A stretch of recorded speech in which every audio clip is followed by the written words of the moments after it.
پہلے تو اس کو سمجھ لیں، سیدنا لفظ ہے یہ، سید کہتے ہیں غلام کو، ہم نبی صلی اللہ علیہ وآلہ وسلم کے سید ہیں اور آپ ہمارے سید ہیں۔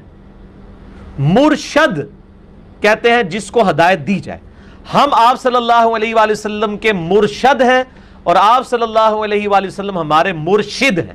سید کا لفظ یعنی یا کے نیچے زیر کے ساتھ، یہ لفظ تو عربی لغت کے اندر موجود ہے، لیکن سید یعنی یا پر زبر اور اس کا معنی غلام، پوری عربی ڈکشنری میں کہیں بھی یہ لفظ نہیں ملتا۔ ہاں اگر جہلم اکیڈمی میں کوئی نئی عربی لغت تیار ہو رہی ہو تو الگ بات ہے، ورنہ عربی لغت کے اندر یہ لفظ اس معنی میں کہیں بھی نہیں ملتا، یہ لفظ ہی سرے سے نہیں ملتا سید۔ مرزے نے اس کو قیاس کیا مرشد اور مرشد پر، اللہ معاف کرے اتنا غلط قیاس، کیونکہ مرشد اور مرشد یہ اسم فاعل اور اسم مفعول کی گردانیں ہیں، ان دو گردانوں میں زیر اور زبر کا فرق ہوتا ہے۔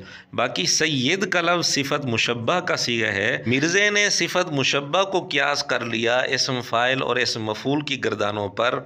جی عربی میں نے کلاسیں نہیں کی ہیں، میں نے کہا عامر سہیل صاحب نے پہلے بڑے اچھے طریقے سے کام کیا ہوا ہے۔ شکر ہے مرزے نے عربی زبان کا کورس نہیں کروایا، ورنہ عربی زبان کا کیا حشر کیا جاتا یہ تو اللہ ہی بہتر جانتا ہے۔ جہالت کا تو یہ عالم ہے، لیکن اس کے باوجود مرزے کے دعوے سنیں۔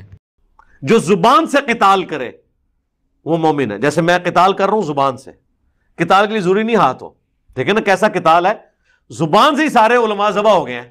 آپ کو یہ علمی لاشیں ان کی نظر نہیں آ رہی ہیں، چلتے پھرتے مردے ہیں یہ، کہتے ہیں نا وہ بندہ کہتا ہے زیادہ غم لگ جائے، کہتے ہیں زندہ لاش ہے، تو اس سارے فرقوں کے علماء زندہ لاشیں بنی ہوئی ہیں کیونکہ یہ زبان سے ان کے ساتھ قتال کیا۔ مرزا تو علماء کو علمی لاشیں بنانے کے چکر میں ہے، حالانکہ خود مرزے کے اپنے گھر میں، مرزے کے اپنے چینل پر بہت ساری بدبودار علمی لاشیں موجود ہیں۔ ایک نمونہ آپ کے سامنے پیش کیا جا چکا ہے، اس طرح کی بہت ساری بدبودار لاشیں مرزے کے اپنے چینل پر اپنے گھر میں رکھی ہوئی ہیں۔ مرزے سے گزارش ہے علماء پر فتویٰ لگانے سے پہلے اپنے چینل کو ان بدبودار لاشوں سے پاک کر لے تو اس کے لیے زیادہ بہتر ہوگا۔